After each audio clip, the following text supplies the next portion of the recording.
एक कहानी है एक ऐसे आदमी की जिसकी 9 पत्नियां और 10 बेटियां थीं। पत्नियां लाल रंग के कपड़े पहनती थीं और बेटियां नीले रंग के। हर रात आदमी अपनी किसी एक पत्नी को चुनता था और बाकी पत्नियां उसके लिए प्रार्थना करती थीं। वे एक पुराने और आदिवासी ढंग के जंगल में रहते थे। औरतें ही सारा काम करती थीं, जैसे कपड़े धोना, खाना बनाना और जंगल से लकड़ी लाना। आदमी उनसे कहता था कि वह भगवान है और उन्हें उसकी पूजा करनी चाहिए।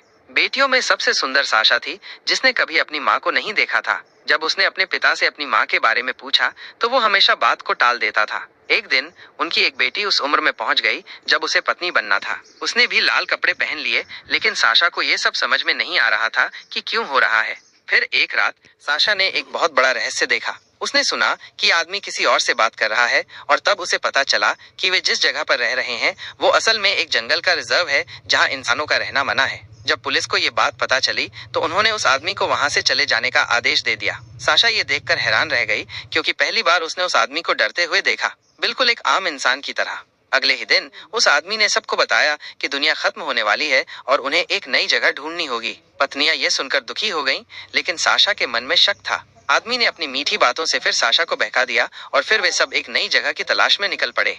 रास्ते में उन्हें एक पुराना घर दिखाई दिया। जब लड़कियां उस घर के अंदर गईं, तो वे आश्चर्यचकित रह गईं। वहां आधुनिक सोफे थे, एक टीवी था और ऐसी गुड़ियाएं थीं जो उन्होंने पहले कभी नहीं देखी थीं। आदमी ने उन्हें समझाया कि ये सब अशुद्ध चीजें हैं और उन्हें इनसे दूर रहना चाहिए।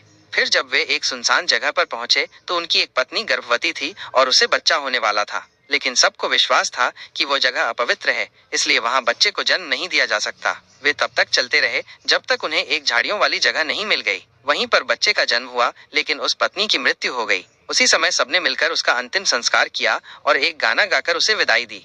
अंत में वे सब एक छोटी सी नदी के पास पहुंचे और वहीं रुक गए। फिर उस आदमी ने एक एक करके अपनी पत्नियों को नदी में धकेल दिया, ये कहता हुआ कि इससे शरीर की अशुद्धियां धुल जाती हैं। लेकिन अगली सुबह जब लड़कियां उठीं, तो उन्होंने देखा कि उनकी माएं गायब थीं। वे भागकर नदी के किनारे गईं, जहां सिर्फ वो आदमी खड़ा था और उनकी पत्नियों के कपड़े पड़े थे। जब लड़कियों ने पूछा कि उनकी माएं कहाँ गईं, तो उस आदमी ने कहा कि वे एक पवित्र स्थान पर चली गई हैं।